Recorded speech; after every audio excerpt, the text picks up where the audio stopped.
Ada nggak Mas cara bikinnya biar bisa lebih banyak? Bisa, caranya lewat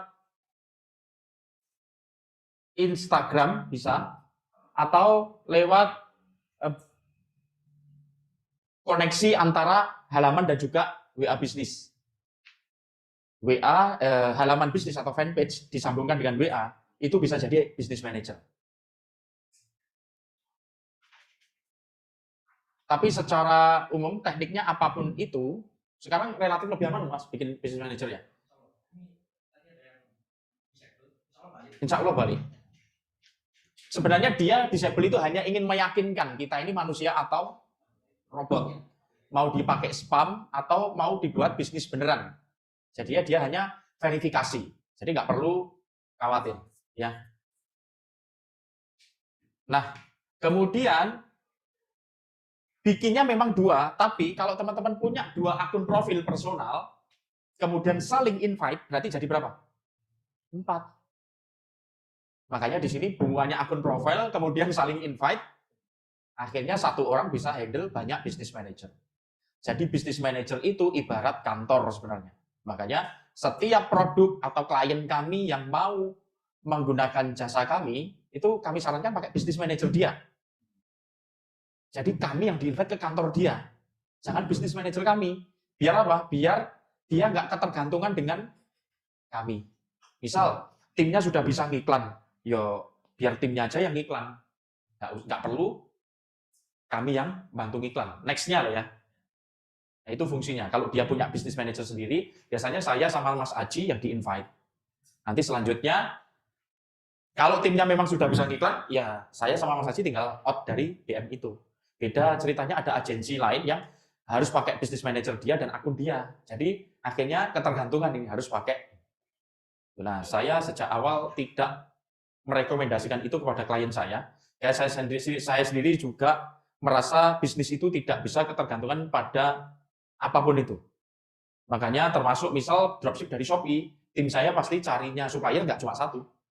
Carinya pasti lebih dari 1, bahkan bisa sampai 5. Untuk backup. Ketika digas ini habis, supplier lain.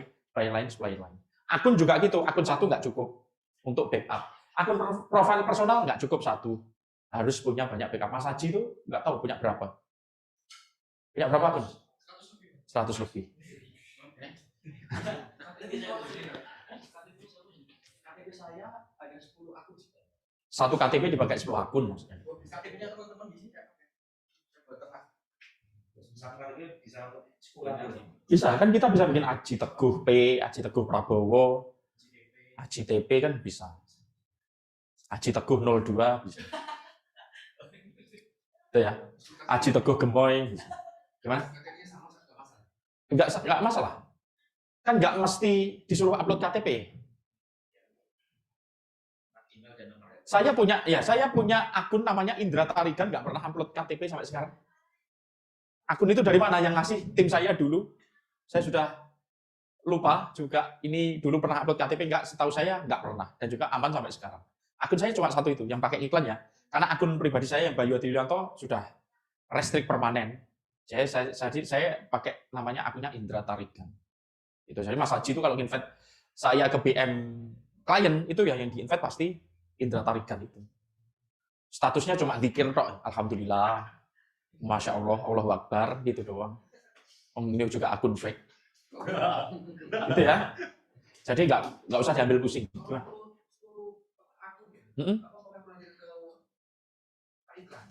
Gimana maksudnya? Apanya? 10 akun, ya. Iya. Mereka siapa? Oh, Facebook itu kan berapa miliar orang pengguna Facebook di seluruh dunia. Nggak mungkin ngurusin Mas Haji tok dari Somobito. Iya. Belum dites, jangan takut. Ya. Belum apa-apa dan takut, kok buktinya ada kok. Buktinya sudah ada, gitu maksudnya. Makanya sejak awal prinsipnya itu dites. Kalau belum pernah terjadi apa-apa, belum pernah di banned, ya jangan mikir macam-macam dulu, dites dulu. Apalagi sudah ada contohnya dan bisa, gitu loh. Ya, oke, nggak mungkin dilaporkan ke Polsek juga nggak mungkin. Mark terlalu banyak urusan dia. banyak business manager gitu ya? Iya, biar banyak backup. Oh, jadi kalau ada apa-apa dengan PM-nya, Betul. bisa langsung Betul. kerja gitu ya? Kalau ada apa-apa. Kalau nggak ada apa-apa, bisa untuk scale out. Satu PM, wah, intinya kan gini, bisnis itu jangan mengumpulkan satu telur dalam satu keranjang. Kalau keranjangnya sampai jatuh, pecah semua. Nah, kalau keranjang ini kan kayak BM tadi. Kalau kita punya banyak BM, di sini sudah oke, gas lagi di akun yang lainnya, gas lagi di akun yang lainnya. Betul, walaupun telurnya sama. Kalau tadi 10 akun itu sendiri-sendiri apa atau gabung semua? Personalnya sendiri-sendiri. Personalnya sendiri-sendiri, di dalam BM-nya dia bisa saling terhubung. Misal Aji 1 sampai 10 itu bisa di satu BM juga. Kan untuk backup itu. Kalau terjadi apa-apa. Ada juga yang nggak dipakai iklan sama sekali, khusus banding. Ya, jadi Facebook itu ada algoritma yang agak aneh. Akun yang khusus untuk banding itu kalau dipakai ngiklan, ya gimana Mas alurnya? Kalau dipakai untuk ngiklan, status identitasnya lepas. nah, nggak bisa untuk banding. Jadi nggak semua akun sama. Jadi Mas Aji hanya menggunakan akun banding tadi, hanya untuk banding, nggak untuk iklan. Kalaupun dia di BM, dia hanya lihat-lihat status iklannya dan lain sebagainya. Nggak sampai untuk dipakai setting iklannya, masuk ke buat iklan, setting, campaign, nggak dipakai itu sama sekali. Dia cuma di dalam BM itu cuma mantau. Nanti ada yang bisa.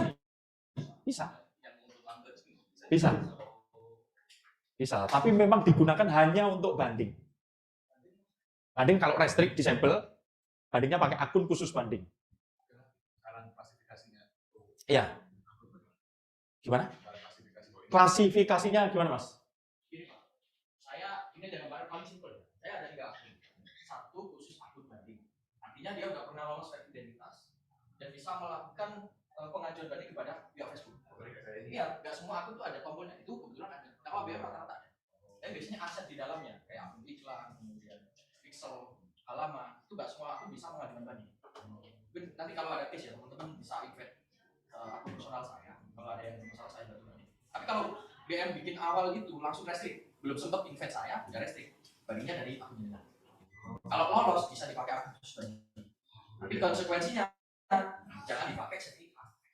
Intinya gini, lebih mudah bikin akun setting iklan daripada akun banding. Akun banding spesial memang. Ya. Jadi di awal khususnya hanya untuk setting iklan. Akun banding itu nanti step sambil jalan. Nanti ke akun. Jadi jangan dibuat beban dulu. Lakukan apa yang bisa dilakukan dulu. Ya, lakukan apa yang bisa dilakukan dulu. Dan saya tidak menyarankan ngiklan produk yang dilarang Facebook. Biar apa ya, kita ini ngiklan yang nggak dilarang aja, winningnya juga kadang-kadang, apalagi nanti yang dilarang. Winning sih, tapi kalau disable, kita nanti untuk memulainya bikin akun lagi, di treatment lagi, kemudian biar bisa panas lagi, speknya bisa gede lagi, itu membutuhkan waktu. Dan nggak semua orang kuat untuk bertahan di situ. Dan saya sudah banyak ngasih masukan ke teman-teman yang pengen cari duit cepat dengan herbal oles-oles ya misal. Akhirnya tumbang juga. Ketika tumbang, di layoff semua, karyawannya di-cut semua. Loh kan kasihan. Padahal sejak awal saya sudah mewanti-wanti, oke, seperti ini, tapi ya resikonya juga berat. Ya, satu bisnis manager bisa bikin banyak akun iklan, tapi untuk sekarang teman-teman yang BM-nya baru pasti cuma satu. Caranya adalah buka di info bisnis, masuk ke bisnis manager, buka di info bisnis. Ini sih yang bisa dibuka mana Mas? Oh ini loh, Aji segini banyak loh. Yang mana? Ini.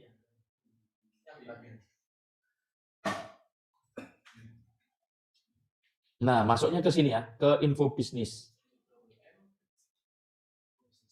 Nah, ini kalau dipakai teman-teman ngiklan, ini nanti naik pelan-pelan.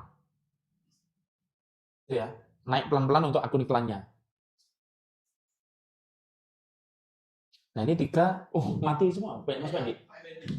Nggak dibayar, Mas.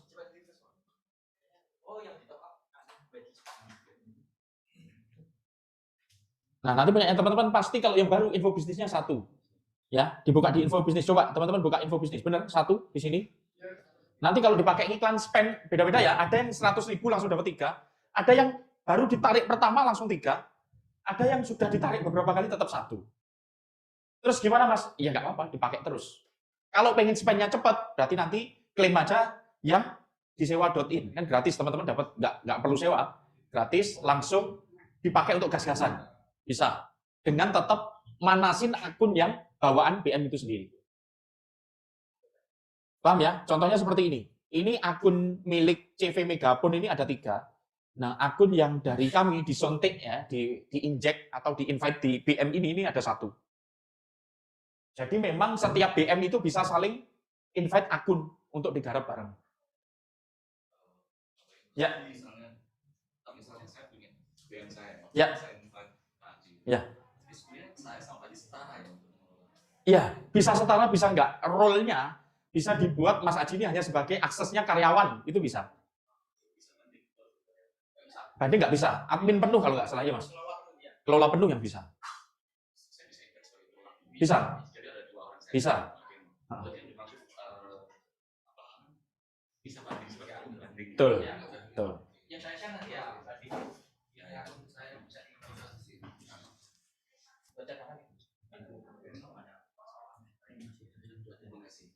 Jadi saran saya di sini di akun bisnis manager ini minimal di orang ini ada 2 minimal ada 2 untuk backup kalau salah satu restrict, yang satu ini bisa invite lagi admin yang lain.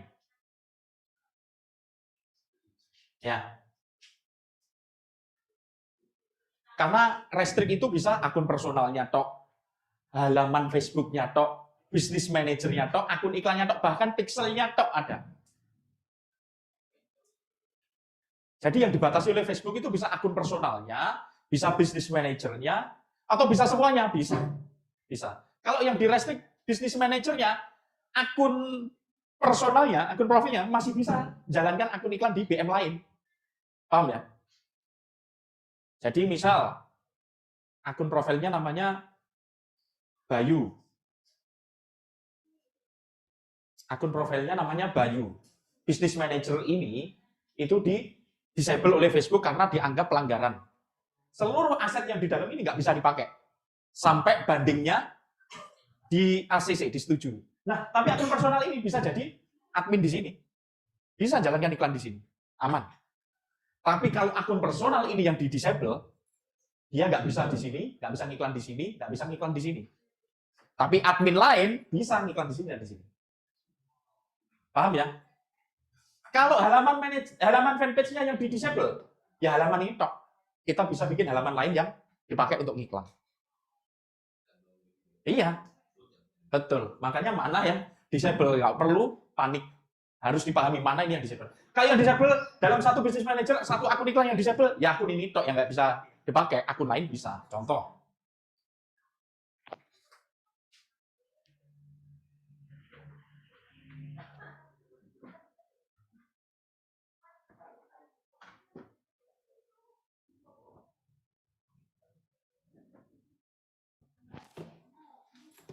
Teman-teman boleh ini ya, sambil ngemil, karena logika akan berhenti tanpa adanya logistik.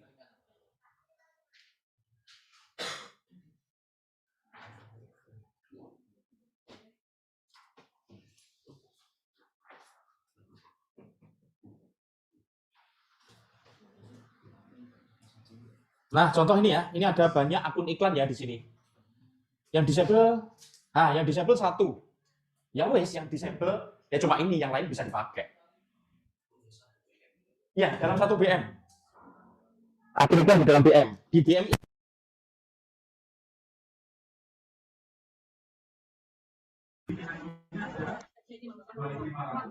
cukup dari Mas.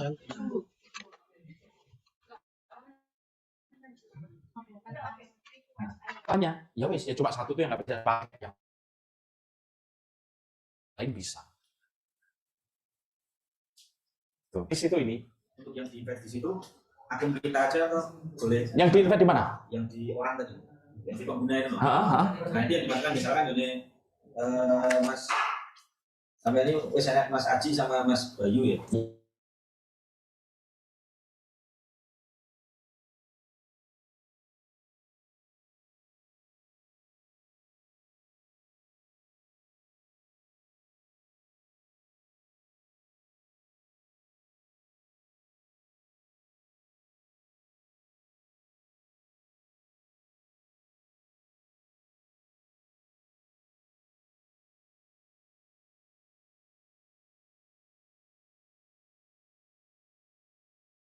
apa fungsinya ya kan fanpage itu dengan akun profil personal. Akun profil personal yang kita pakai, Tampilannya sama sebenarnya. oh enggak no. Akun profil personal kan nama kita. Fanpage kan nama toko. Ya, maksud saya fanpage ini untuk apa? Fanpage yang dipakai untuk ngiklan. Nanti kan fanpage. Yang muncul waktu kita beriklan itu fanpage, bukan akun kita. Jadi kalau kita buka seperti ini, misal Facebook Ads Library,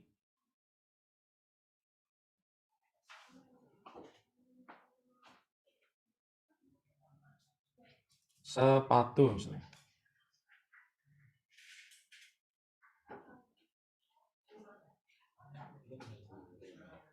Nah, ini kan fanpage ini. Nah, bukan akun profil personal.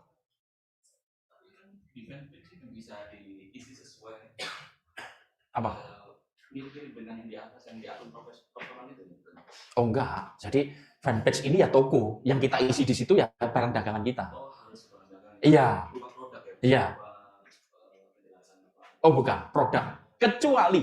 Kecuali kayak saya misal, saya jualan produk digital, saya jualan kelas, saya membangun personal branding. Fanpage saya namanya juga Bayu Hadi Yulianto. Yang saya promosikan ya kelas saya. Tapi kalau all shop saya, yang fanpage-nya bukan Bayu Hadi Yulianto, ya nama toko, kan gitu. Yang diposting di situ ya barang dagangan yang mau dijual. Image boleh, video boleh. Ya. Kata-kata boleh, bebas sih. Bebas. Iya, dia seperti kita posting di akun profil, iya, mirip. Tapi statusnya fanpage, iya. Betul, untuk mempromosikan. Dia adalah wajah toko kita. Ya. Jadi kalau di fanpage, jangan curhat. Jualan.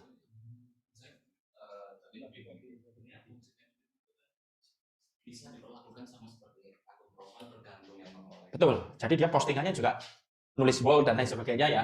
Itu sama kayak fanpage. Bisa bikin story juga bisa. Seperti akun profil. Tapi status dia adalah fanpage untuk jualan. Oke, ada pertanyaan lagi terkait ini? Monggo. Ya, berarti baru satu. Iya. Ya baru satu. Nanti kalau dipakai iklan, sudah spend berapa, penarikannya oleh Facebook lancar, nanti ditambah. Jadi 3. Setelah itu 3 kita pakai lagi semuanya, jadi 5. Itu terus. Oke? Ada lagi pertanyaan? Cukup ya terkait akun profil? Ya. Yang tadi invite satu akun tadi, fungsinya di sini juga mengelola aplikasi dan integrasi dalam. Ya. Kelola penuh. Atau kelola penuh. Kelola penuh. Iya.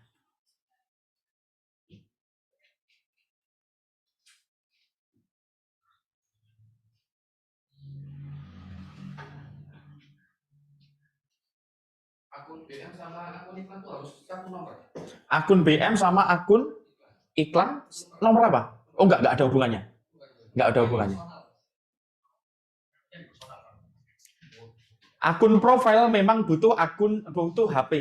Tapi ketika kita iklan ya nggak harus nomor HP itu, bebas. Kan kita bisa bikin banyak akun iklan dan halaman nanti. Apalagi kalau kita sudah scaling, nomor CS-nya kan juga banyak. Itu nggak ada hubungannya dengan akun profil sudah. Akun profil ini fungsinya adalah untuk verifikasi nomor HP dengan Facebook. Sedangkan iklan ini kan sebagai kontak person untuk customer. Nggak ada hubungannya ini. Itu ya. Bahkan saya yang nomor fake tadi, akun fake tadi Indra Tarigan itu ya nggak ada nomor HP di situ, cuma email. Cuma kalau teman-teman pengen akunnya lebih tahan, ya komplit email ada, nomor HP juga ada. Makanya saya sarankan sesuai nama KTP aja. Sewaktu-waktu minta dibanding, ya nggak ada risiko macam-macam gitu loh, tinggal upload aja KTP-nya. Oke, clear?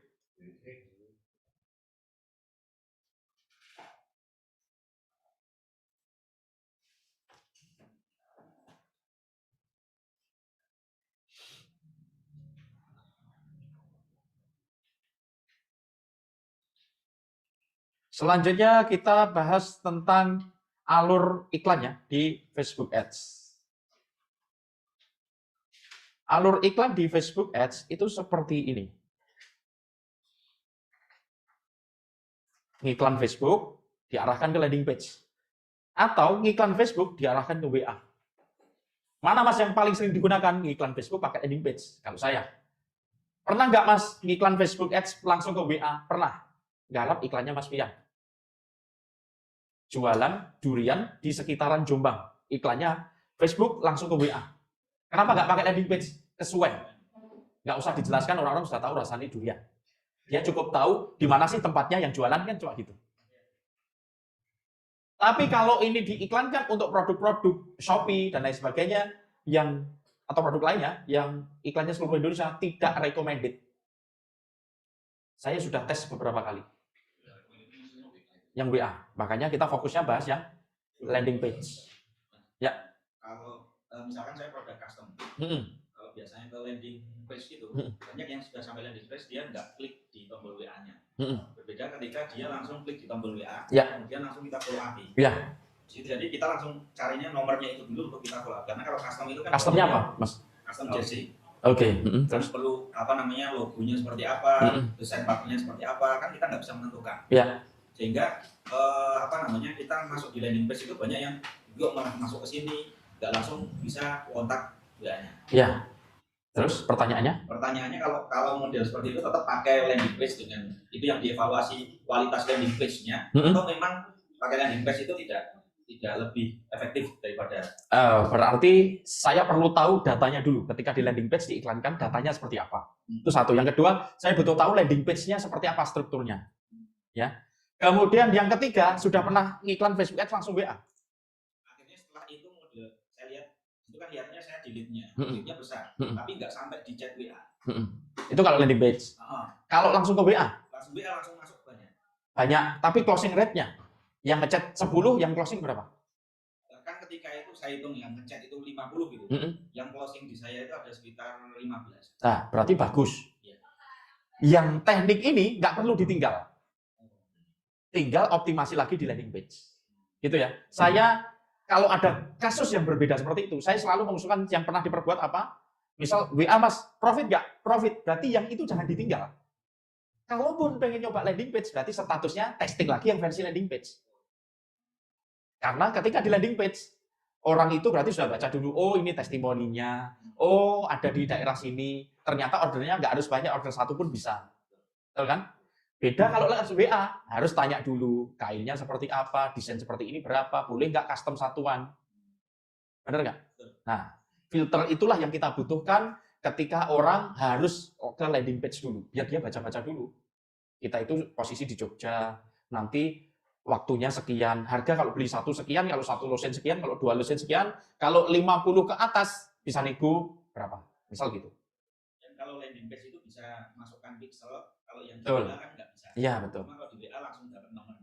Kalau yang di landing page dapat pixelnya. Betul. Makanya tidak boleh idealis terhadap satu strategi ya, satu teknik.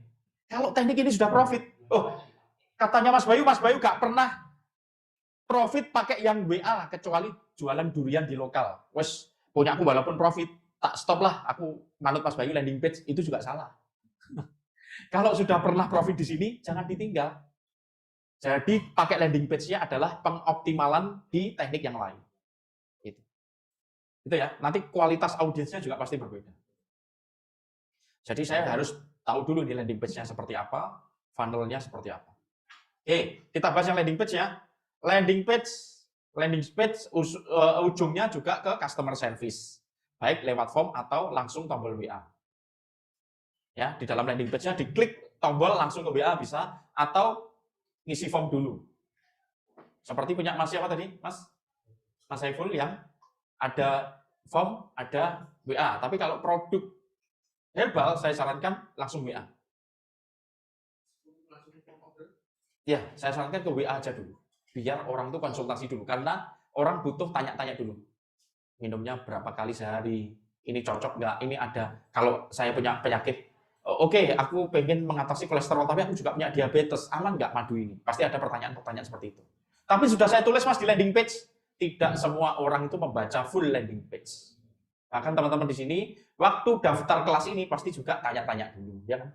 Padahal sudah lengkap di landing page. Benar nggak? Nah, seperti itu. Karena memang secara umum, orang itu lebih senang tanya-tanya dulu untuk meyakinkan. Contoh, saya dulu waktu di stasiun ada ditulisi tiket KA sekian habis. Pasti ada yang datang tanya, Mas, masa satu aja nggak ada? Itu saya sudah habis besar di depan loket di kaca. Nah, betul. Sampai saya jawabnya, jangankan satu, separuh pun nggak ada. Separuh pun nggak ada. Itu sudah ditulis besar padahal. Ya, ada yang tanya gitu. Padahal habis kan ya habis. Setelah closing, entah dari form atau tombol WA, tapi ujung-ujungnya ini adalah ke WA-nya customer service. Itu yang dilakukan adalah di supplier Shopee, ngechat, inbox suppliernya, Kak, boleh nggak dropship? Minta nomor WA-nya. Caranya jangan nomor WA. Mungkin bisa disingkat, minta WhatsApp-nya, WhatsApp tulisannya misal WATZAP. Misal. Karena kalau teman-teman nanti langsung minta nomor WA, itu di-ban sama Shopee. Nggak boleh transaksi di luar Shopee. Kalau bisa, sudah dapat nomor WA-nya, nah teman-teman nanti bikin resinya di dikirim.in. Bikin resi di dikirim.in, kemudian nanti ada alamat pick up-nya di mana, nama pengirimnya siapa, nama penerimanya siapa, alamatnya mana, nanti ekspedisinya yang akan mem-pick up-nya ke supplier Shopee ini. Ya. Ini kan sama seperti dropship. Ya. Kalau saya ada di Surabaya. Ya. Sementara itu di Jakarta. Ya. Berarti kan biayanya itu Jakarta nomor customer. Jakarta ke alamat customer. Ya. Ya. Malang lebih mahal. Iya, nggak apa-apa. Mengidentifikasi apa itu? Ya makanya sejak awal CS-nya ngakunya gudangnya di Jakarta. Iya, didevelop dari CS-nya. Karena bisa jadi nanti kita punya banyak supplier, untuk produk ini kirim dari Surabaya, untuk produk ini kirim dari Tangerang, yang ini Jakarta Pusat, yang ini Bogor. Tapi kitanya stay-nya di Surabaya ini.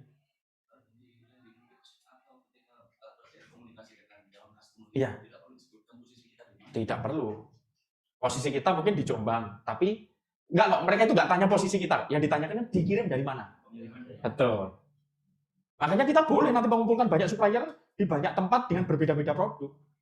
Contoh saya jualan gamis, suppliernya Jombang. Jualan kacamata, suppliernya Jabodetabek. Seperti itu. Kemudian gudang saya ada di Bogor.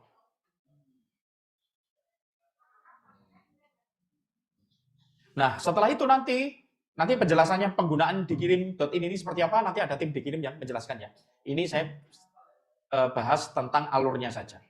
Nah, ekspedisi nanti bakal dapat notif bahwa dia harus mem-pick up ke alamat ini, alamatnya supplier. Nah, setelah di-pick up ekspedisi, ketika statusnya delivery, pencairannya nanti di platformnya dikirim.in. Kalau RTS, nah ini bisa disetting, kalau ditolak, nanti kembalikan ke rumah saya aja di Surabaya. Misal gitu bisa.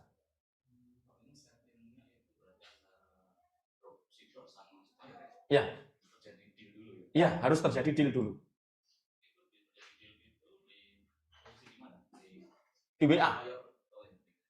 Minta WA tadi, ya. Kemudian nanti bilang saya yang ngirim resi.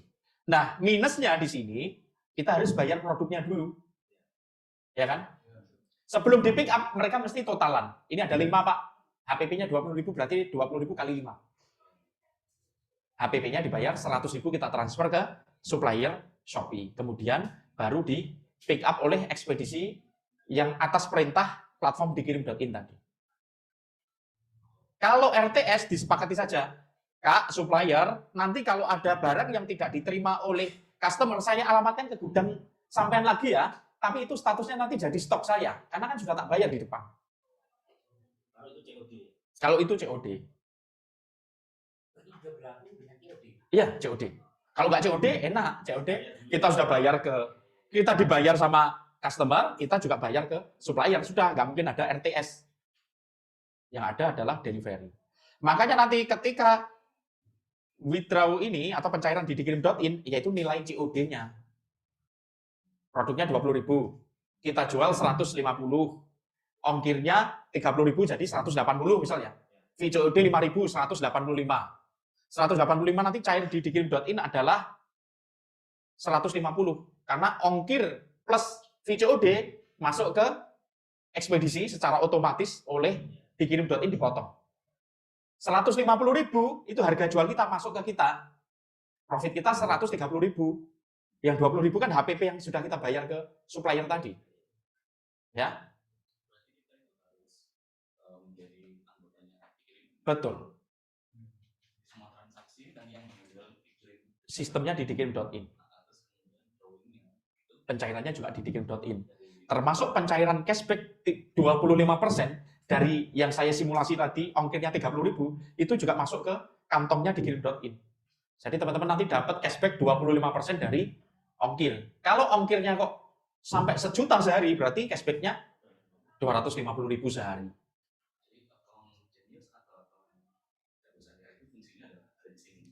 Akun Genius atau Jago Syariah fungsinya untuk akun iklan. Di sini pencairannya bisa pakai bebas, bisa pakai bank apapun. Dimasukkan ke dikirim.in. Nanti pertanyaan selanjutnya adalah ke tim dikirim.in ya. Untuk teknis dikirim.in-nya penggunaannya seperti apa? Ya. Bisa. Makanya di sini resi dikirim.in via WA. Ini resi otomatis. Iya, kita kirimi PDF-nya. Nah, minusnya karena 2-3 bulan yang lalu pernah dengar ya, ada supplier Shopee yang nggak mau diorder lewat WA karena ketika dikirim di PDF, katanya kemudian dihack akunnya terus dikuras. Itu membuat mereka ketakutan, akhirnya mereka nggak mau dropship. Tapi adakah yang tetap mau di dropship? Ada. Tetap ada. Tim saya masih dropship juga ke supplier yang boleh dropship. Biar nggak perlu ngirim ke gudang. Kalau yang nggak mau, Mas, yang nggak mau, titipkan saja ke gudang saya yang ada di Bogor. Nanti bayarnya per resi. Kalau sudah banyak, Mas, 100 kiriman sehari, pakai yang sistem 1,5 juta per bulan. Sewanya. Sudah nggak perlu bayar listrik, nggak perlu bayar packing plastik, nggak perlu bayar orangnya. 1,5 juta flat. Berapapun paketnya sehari 1.000 ya nggak apa-apa. Tetap 1,5 juta. Tapi kalau bayar 4.000, sehari 1.000 berarti kan 4 juta. Sehari. 1.500.000 1 bulan. Nanti boleh detail ditanyakan ke timnya dikirim.in. Lokasinya ada di Bogor. CS-nya nanti juga yang ada di daerah pun PD kalau jualan. Kirim dari mana? Bogor. Daripada kirim dari mana? Jombang. Itu kayaknya PD-nya itu naik. Gitu ya. Oke, selanjutnya simulasinya adalah suppliernya ada di dikirim.in. Di dikirim.in itu ada supplier. Supplier tadi sudah jadi anggota dikirim. Betul. Jadi dikirim itu bisa kita cetak resi doang, bisa juga kita order ke supplier dan biar dikirim ke customer. Itu bisa. Jadi permintaannya nanti supplier itu ditawari gimana kalau masuk di dikirim. Iya, itu tim dikirim yang nawari dan bantu upload. Sekarang sudah ada puluhan supplier. Nah, teman-teman kalau mau jualkan produk di situ, itu udah tinggal kayak check out Shopee, langsung kasih alamat dropship dan lain sebagainya, tidak perlu bayar HPP. Kalau RTS, return to shipper ya, ditolak sama user, ya balik ke gudangnya supplier dan teman-teman nggak punya stok di situ, balik jadi stoknya supplier. Tapi kalau terkirim sama dikirim.in nanti dipisah. HPP masuk ke supplier, margin profit masuk ke dompet kita, cashback masuk ke kita, ongkir masuk ke ekspedisi. Langsung dipisah. Jadi yang kita terima hanya margin profit dan juga cashback. Lebih simple. Nah, kalau kita sudah punya produk sendiri, berarti gudangnya dikirim dari gudang sendiri. Gudang sendiri itu mana, Mas? Ya berarti bisa juga gudang yang kalau teman-teman juga mau ikut titip di Bogor, ya anggap saja itu berarti gudang sendiri. Resinya ya kita cetak dari dikirim.in. Di pick up ekspedisi kalau terdelivery, berarti yang cair nanti adalah nilai COD dikurangi nilai barang ya, barang plus ongkir dan VCOD. Tapi yang ongkir dan VCOD masuk ke ekspedisi. Kemudian harga barang masuk ke dompet kita. Kalau return to sender, ya berarti balik lagi ke gudang Bogor. Itu aja. Atau kalau kita punya produk sendiri di tempat kita, Iya. itu gudang kita sendiri. Betul, nah, ini makanya gudang ini berarti. Cetak resinya di dikirim.in, di pick up ekspedisi ke gudang kita. Tapi gudang kita sendiri itu lewat dikirim juga? Bisa. Yang ambil tadi? Ekspedisi. Nggak perlu di... Dikirim ini pihak ketiga gitu ya? Betul, perantara dia. Perantara antara penjual, ekspedisi, dan juga pembeli. Keuntungan kita dapat cashback 25%. Ya. Terus nanti tanya, dikirim dapat apa? Via apa? VCOD masuk ke ekspedisi. Kok gratis Mas? Dikirim dapat apa? Dapat hikmahnya. Dikirim dapat fee dari ekspedisi. Mungkin dari ekspedisinya itu berapa persen? 30%, 5%? Ya, misal seperti itu. Itu ya. Yang ekspedisinya nanti terserah siapa yang ada sendiri ya? Ada pilihannya nanti JNE, SAP, sebentar lagi ada ID Express. Tapi kalau yang sekarang ini yang paling banyak saya pakai itu SAP. Dan sudah 4 tahunan saya pakai SAP. Cuma di wilayah-wilayah tertentu yang pelosok baru pakai JNE karena tidak tercover area oleh SAP. Untuk layanan COD ya. Kalau non COD sebenarnya seluruh Indonesia. Untuk layanan COD-nya tidak semua tercover oleh SAP. Iya, pakai dikirim.in ini untuk COD. Ya. Kalau misal termasuk ini ya, misalkan saya sekarang udah mau ngirim barang. Ya. Saya daftarkan ke dikirim aja barang saya. Itu bisa langsung jadi supplier. Oh, saya harus jadi supplier dikirim dulu. Enggak harus. Mau jualan tanpa kan saya misalkan saya ada barang nih. Ya. Buat saya ngejar nanti cashback di ongkirin. Ya. Nah, misalkan saya nggak perlu diupload, ya tinggal bikin resi aja, tempel di situ. Nah, maksudnya saya bisa langsung daftar ke dikirim. Bisa. Saya nanti mau kirim paket nih siang Ya. ini. Lewat SAP misalkan. Ya. Nah, silakan nanti panggil kurir SAP buat saya untuk ngambil paketnya. Iya, perintahnya pakai itu, pakai kirim.in. Oh. Kalau nanti kok belum di pick up, tinggal kontak CS-nya dikirim biar kontak ke P-nya. Ya. 25% itu nggak ada minimal pengiriman. Nggak ada. Cashback 25% itu tidak ada minimal dan tidak ada pick up pun juga nggak ada pengiriman. Nggak ada minimal. Jadi kalaupun Mas ini cuma satu, masa mau sih pick up sini? Mau. Nggak ada. 25% itu gede, lumayan. Iya. Iya. Iya. Posisinya adalah Anda menambahkan punya bidang sendiri. Iya. Jadi, nah, ketika mengirim barang tersebut itu harus menjadi anggotanya dikirim.in. Iya. Kalau enggak, jadi pilihannya itu adalah kirim sendiri. Iya. Atau kirim via Dikirim. dikirim.in. Iya. Nah, kalau dikirim dari dikirim.in, berarti itu harus jadi membernya. Iya, membernya juga gratis. Tinggal bikin akunnya, hari ini setting pick up, langsung di pick up hari ini juga. Iya. Dan gratis. Oke, ada pertanyaan lagi?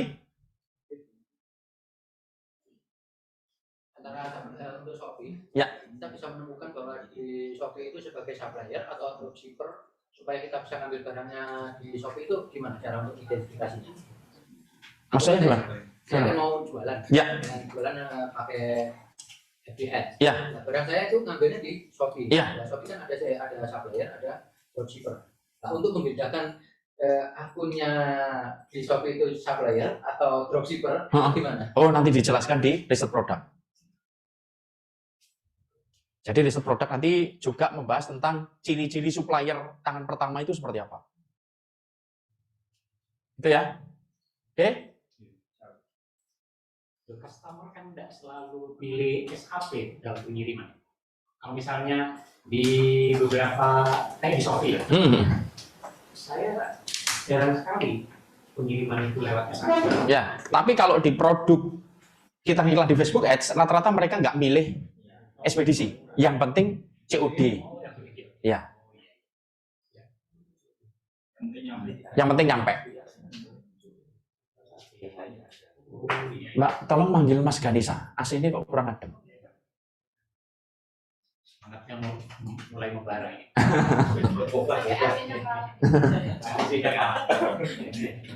Memungkinkan nggak pindah di atas? Di atas kan AC-nya dinyalakan semua bisa. Oh, kok lesehan? Ini pindah semua. Kenapa nggak memungkinkan?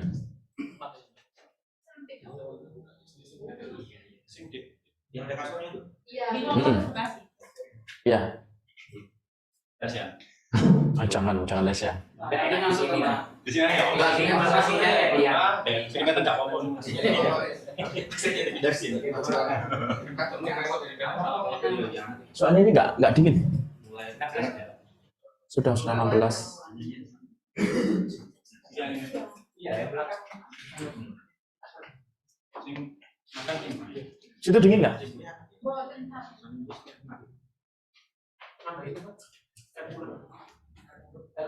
Di.